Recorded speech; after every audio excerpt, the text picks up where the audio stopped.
There was a new leader on the sidelines for Lincoln Southwest in 2023. Hi, Sean Callahan with HuskerOnline as we continue our look around the state of Nebraska with the in-state tour event with a look at the Lincoln Southwest Silverhawks as first-year head coach Grant Trainowitz had its ups and downs on the sidelines as they had several new faces to break in, but he thinks that experience gained in 2023 should lead to a very successful 2024.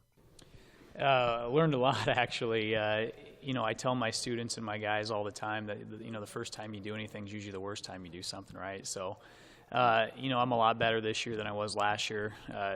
Keep growing as a coach. So, you learn more about everything, really. The equipment ordering process, the communication process, and just putting a team together and keeping everyone on track. As far as this year, what I like that we got a lot of people coming back.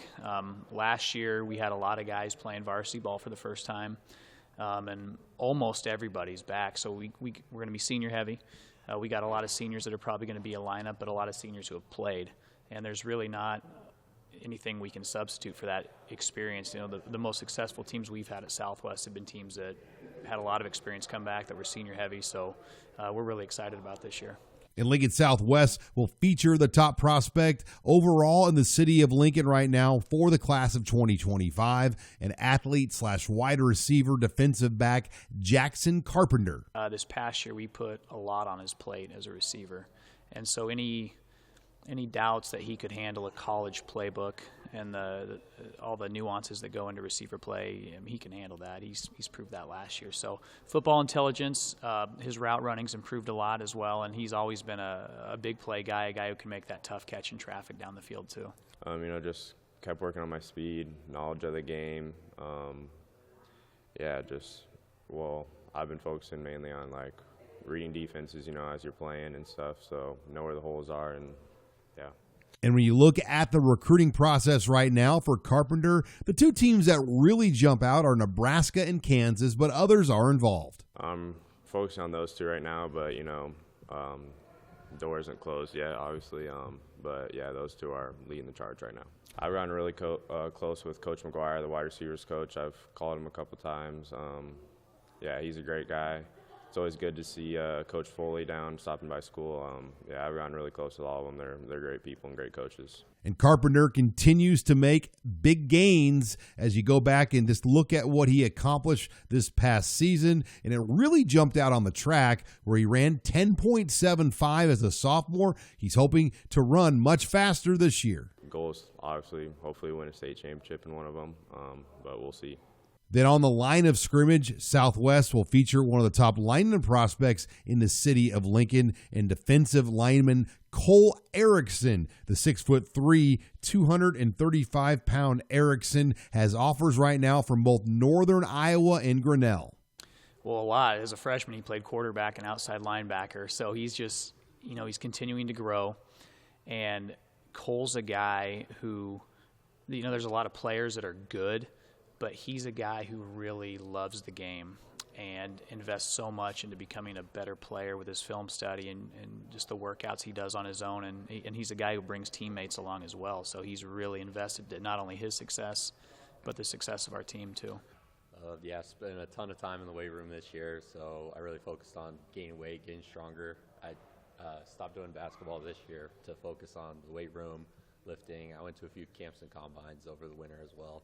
A number of other teams, though, are interested in watching him this summer in camps, and Erickson knows that's probably where he's going to have to make a big jump. I've been talking to Wyoming a lot, just like Lindenwood, all the Dakota schools like that, and then they just want to see me at camps, want to get me at junior day so they can evaluate me in person, how I look, stuff like that. Trainowitz also weighed in on a few other top names to watch for his squad in 2024, including athlete Landon Kelly. Yeah, so a lot of these guys I brought today had played or started as sophomores for us. So, Jackson is going to start for 3 years, Cole for 3 years, and Landon's another guy who starts as a sophomore. He's probably more of a cornerback. And so, again, he's a guy who's played a lot of varsity football and just his coverage ability and his ability to play the ball in the air. And on offense, he's a guy with sure hands, a guy that we can get him the ball in the screen game and in the intermediate stuff, and he can make guys miss when he gets the ball in his hands. The Hawks also returned Captain Griffin Simrad on the back end of the defense as well. Yeah, so he's not a guy who's going to intimidate you with his size, right? But he's a really hard hitter. And so he's a guy who started at safety for us these past couple of years, and so he knows exactly what's going on back there. And when guys come over the middle, he can really lay into them. And again, another guy who just wants to be good and really wants the team to succeed. Then you've got running back Jace Erickson, who's one of the more explosive athletes in the city of Lincoln. Yeah, so he's the biggest thing about Jace is his speed, and you mentioned that 4.5 time, and that's an electronic time, and I know a lot of guys talk about how they run 4.5, but it's usually handheld. He did it about 3 times for us last quarter in the gym, so he's legit with his speed. He started last year for us as cornerback and played a lot of running back for us this year, and I can see that role growing because, again, he's another guy who's just dangerous with the ball in his hands. Jackson Crawford's another player to watch at tight end. Well, he's a guy who's really grown as well from last year, put on a lot of weight. Guys like him as a tight end, his ability to play in the passing game and get open, but also block on the edge, and he's a guy, probably one of the better long snappers in the area too, so a lot of teams like that about him as well. Then there are 2 young 2027 freshmen that were featured in the in-state tour event as well, including McLean Milius, who's on the line of scrimmage. He's already 6'3", and he'll easily play at over 200 pounds this year. Yeah, so his brother Nolan played for us a few years ago, and he's at Augustana now. And Nolan didn't come up to varsity until he was a sophomore, so McLean's got that jump on him a little bit. But yeah, he's got a frame, and he started some games for us this last year as a freshman, which I never thought I'd see at Southwest, but that just shows what McLean can do, and I think a lot of people are going to like him as a tight end, DN prospect down the road. Then finally, maybe the most intriguing prospect of all is freshman quarterback Broxton Tepley. He started as a true freshman for the Silverhawks. He's already 6'4", and he's got a ton of upside and potential as he grows in this program. Again, the thing about Broxton is he's so football smart. The way he can read the defense and get us out of bad plays and bad looks, and the way he throws the football, it's really good. Reporting here with Lincoln Southwest at the in-state tour, I'm Sean Callahan of HuskerOnline.com.